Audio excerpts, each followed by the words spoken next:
Siapa? Anjing siapa belum? Terus Sugante, Waalaikumsalam. Isya, kualat kamu. Asli remas. Aduh, orang ke rumah saya yuk. Buya. Lagi serius. Lagi serius ini teh. Iya, untung teh salah ngetik. Untung teh kadilit dia. Kebayang kadilit dia deh. Lagi bahas apa? Lagi apa sih Om? Lagi bikin apaan? Ini lagi coba tuh. Kenan tadi? Ya ini. Oh, kesini teh mau nanya ini. Oh. Belajar juga. Iya. Masih aman Om? Jantungnya masih aman? Ya, ini bentar ya. Aing mah, Alicia dosa ini yang itu. Biar awet muda. Tapi tahu maksudnya user layer in frame teh? Agak tahu sih Om. Okay. Ya menggunakan layer itu kan bagian-bagian di dalam frame. Begitu maksudnya? Iya, taruh ini kayaknya telepon. Oh enggak, bukan. Dikagetin sih tadi. Jadi ya layer maksudnya ya ini nih. Jadi framing pada gambar dengan teknik layering. Itu kata-kata ininya ya. Layering hanya menggabungkan tidak hanya subjek dan latar belakang, namun menambah latar depan, latar dan level lainnya jika memungkinkan sebagai bagian dari elemen. Gue yang ngetik, gue yang nggak bisa baca. Sebagai bagian dari elemen yang Anda nggak ketin sih. Maaf. Ya gitu dah bacanya ya.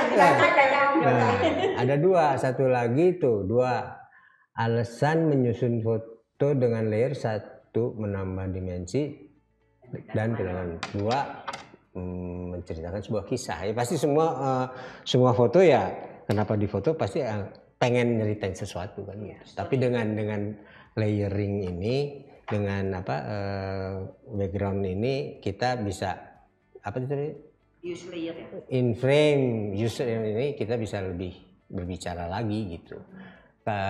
Contoh-contohnya mungkin ini kamu ngagetin saya jadi saya agak aduh dosa. Nah, ya. Jadi kalau kita lihat kayak kita lihat wayang atau wayang golek Om.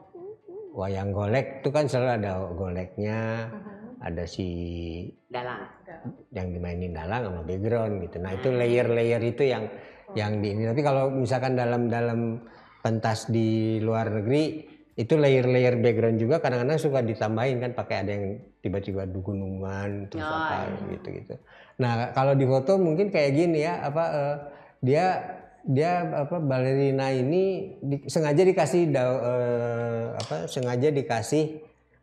foreground, terus dianya sendiri dan ada background yang berhubungan warnanya dengan foreground gitu kan gitu. Jadi ada konteks warna biru celana dengan yang ada di background, sementara warna gajah itu highlightnya sama dengan warna si kembang di depannya gitu. Nah ini juga kalau dilihat dia juga kasih framing sebenarnya kan, ini yang rame, sementara di bagian yang kosongnya ditaruh si modelnya gitu. Kalau dilihat mungkin ini sih sekedar profile picture dari si model, bisa jadi gitu, atau ada campaign tertentu untuk si gajah gitu kan. Kayak mungkin zoo kali ya Om ya? Ya bisa di zoo atau ya paling di zoo sih kalau saya bilang ini, karena ada gitu kan? Ada ini, atau bisa juga orang-orang jadi foreground kayak gitu, kayak paling enak di pasar tuh, atau di peron ya. Di peron kereta tiba-tiba ada kereta melintas, pas di celah balik lagi tuh ada 2 yang mesti diperhatiin, dari momennya juga mesti dapat bahwa pas di celah ada orang yang lagi diem di pas sambungannya. Nah itu juga bisa jadi foreground ini tema yang ini untuk komposisi ini. Terus ada lagi misalkan orang di pasar lagi simpang siur, tiba-tiba ada satu orang yang atau satu ibu yang menjajakan diem gitu. Itu kayak ini Om, motion. Jadi bisa pakai motion, bisa pakai blur. Jadi kalau kita ngambil pakai tele itu enak banget kalau untuk yang gitu-gitu. Jadi lebih fokus ke orangnya. Karena yang blur itu bisa dijadiin kamuflase untuk nutup sesuatu yang nggak penting di dalam frame. Kayak misalkan anak kecil, terus kita ambil backlight, taruhlah gitu ya dalam kepala saya gitu. Terus ada gantungan-gantungan yang warna-warni, tapi blur. Sebagai foregroundnya. Nah backgroundnya blur lagi, tapi si ini tampil. Nah itu juga lebih tajam gitu ya. Atau anak kecilnya mewek ngelihat si foreground yang blur ini, tapi kita bisa tahu itu permen gitu. Nah, itu kan gitu. Itu cara nariin narasi. Sementara kalau di foto yang ini, contoh ini beda nih. Beda banget. Tidak ada hampir sama antara foreground, background, itu warnanya hijau semua. Dan dia main tipis banget kan antara ini blur, tajamnya cuma di sini doang. Ya ini mungkin agak terlalu terang, tapi kalau di layar aku sih kelihatan, detail rambutnya masih kelihatan. Highlight ini masih kuat.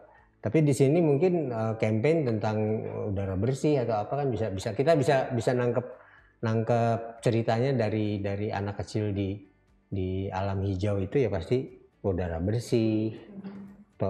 Non toxic environment gitu, lebih ke lingkungan gitu kan. Saya nggak terlalu saya ini buru-buru tadi juga, tapi yang dapatnya cuma ini. Tapi dari sini masih shopping. Tapi dari sini sebenarnya bisa dikembangin lagi, kayak misalkan si bajunya lebih colorful gitu, lebih cerah gitu. Bisa kan jadi mungkin belakangnya kalau enggak backgroundnya lebih di drop, atau pertanian gitu ya, lebih ini. Ini sih sebenarnya ya kalau aku bilang ini sebenarnya lebih ke dokumentasi keluarga aja kali, bisa juga gitu. Jadi dia nggak terlalu jelimet kayak si ini ya gitu. Harus ada pose. Terus ada juga yang misalkan musik ya, di musik misalkan kayak gini. Nah ini kan tadi aku bilang di pasar main motion, ini kan juga ternyata dia main motion di tangannya gitu. Main kendang, kita bisa ngerasa mendengarkan si tabuhannya, tapi kita juga tahu bahwa ini sedang bukan di mana, itu di jalan gitu. Dengan background yang dengan background orang-orang yang ada di sekitar pun. Itu nggak apa-apa Om kalau misalkan kita moto dengan orang yang bergerak itu kita jadi blur. Oh nggak apa-apa. Misalkan fokusnya kebetulan kan itu kadang-kadang kita moto maksudnya kita pengen fokus ke tangannya atau semuanya gitu. Tapi ternyata karena bergerak kita fokusnya hanya ke gendang ya. Bergendang. Kalau kendangnya. Kalau di sini dia ambil gerakan ini karena memang gendang itu kan ditepak. Ya. Jadi harus ini. Mungkin kalau ininya alat musiknya beda, akan beda lagi. Gitu. Tapi sah-sah aja. Malah dengan gerak ini sebetulnya dia menandakan bahwa itu mainnya kayak gitu. Dia sedang bergerak. Dia sedang bergerak. Jadi motion ini dipakai untuk menjadi foreground yang menceritakan si kendang itu, kendang lah di sini ya, kendang. Ini bisa didapat mungkin kayak ya di jalanan misalkan kayak di sini Asia Afrika ada pengamen lagi mukul kendang, lu coba ambil pakai white, terus backgroundnya motor-motor sedang berjajar, tapi si tangannya goyang gitu, gerak. Nah itu cuma ya mungkin agak sulit karena dia mainnya sendiri. Kalau ini kan mainnya berapa orang? 3 orang kalau nggak salah lihat ya, di belakang 1, 2, 3 ada 3 orang. Ada tapi nggak kelihatan. Yang akhirnya yang satu diambil momen pada saat tangan belum nepak, gitu. Itu bisa dapat gini. Kalau motret pakai iPhone atau pakai device atau apapun atau mobile, itu kan kita lihat live view. kalau saya kayak gini-gini, kalau saya pakai SLR selalu dari viewfinder, kamu live view. Jadi mata ini ngelihat ke frame, mata ini lihat surrounding. Itu dilatih bisa. Jadi kita akan tahu dua-duanya buka. Iya harus. Jadi kalau merem gini yang kita cuma lihat ini kan. Tapi kalau gini aku bisa lihat surroundingnya, bisa lihat apa yang ada di frame.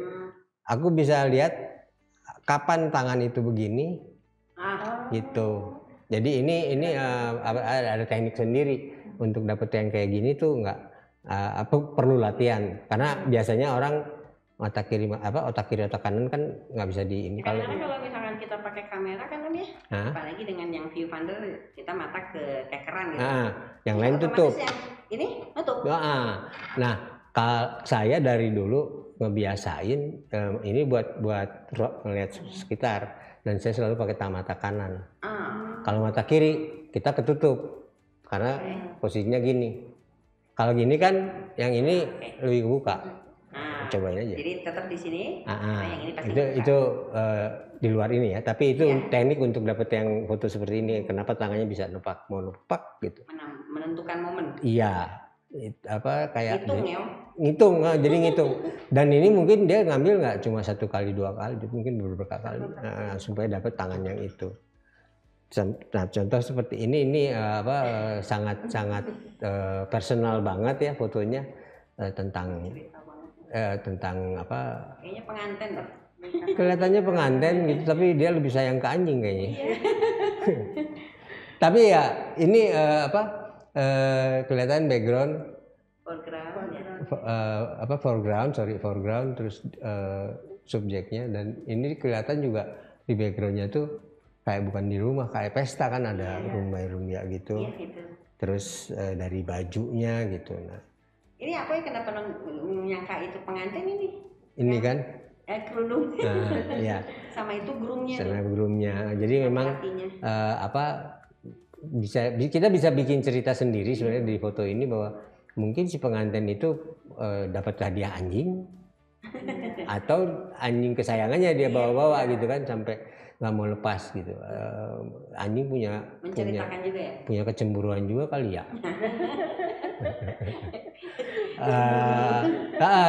Jadi emang dalam membuat komposisi ini kita mesti pinter-pinter lihat ada nggak hubungan antara foreground, background dan subjek. Karena harus main layer, nggak bisa nggak. Bisa disebut midground ya? Bisa dibilang midground bisa, tapi orang nanti akan bingung lagi. Iya. Akan lebih bingung lagi. Kayak zaman saya motret, kita cuma tahu rule of third. Setelah yang ini nih saya baru menyusun, ternyata emang macam-macam ya. Nah, komposisi itu nggak cuma leading line doang. Dulu saya cuma belajar ada leading line, ada pakai focusing, selective focus, selective lighting, rule of third, that's it. 4 kata itu aja yang kita pakai. Tapi sekarang ternyata macam-macam ya, banyak banget gitu. Jadi memang semua sih tujuannya akhirnya untuk menghasilkan foto yang bercerita, bukan yang bagus, yang bercerita. Gitu. Gitu. Bukan yang bagus. Kayak tadi tuh dikagetin, decisive momennya dapat. Mention terus. Gitu. Sakit banget. Jadi dari mana hunting udah? Ya. Udah huntingnya. Udah sih, tapi pengen lagi ya. Lanjut besok aja ya. Ya besok lah. Kalau hunting terus-terusan, kecuali kalau kalau lu using apa tadi? User. Jadi apa sih Om? Use layer in frame itu sebetulnya tiap hari juga kita hadapin ya. Iya. Sebetulnya cuman mendapatkan cerita gitu. Jadi ini mah hanya membagi si frame itu ada layering yang saling berkaitan. Ya. Ya kita belajar lagi nanti deh Om. Siap. Pokoknya ini apa yang mau nanya. Sekarang ada yang mau ya. ditanyain foto yang tadi apa yang ambil. Mungkin ada background. Hah? Ada? Oh, udah. Ada. Coba. Kayak gini Om. Hey.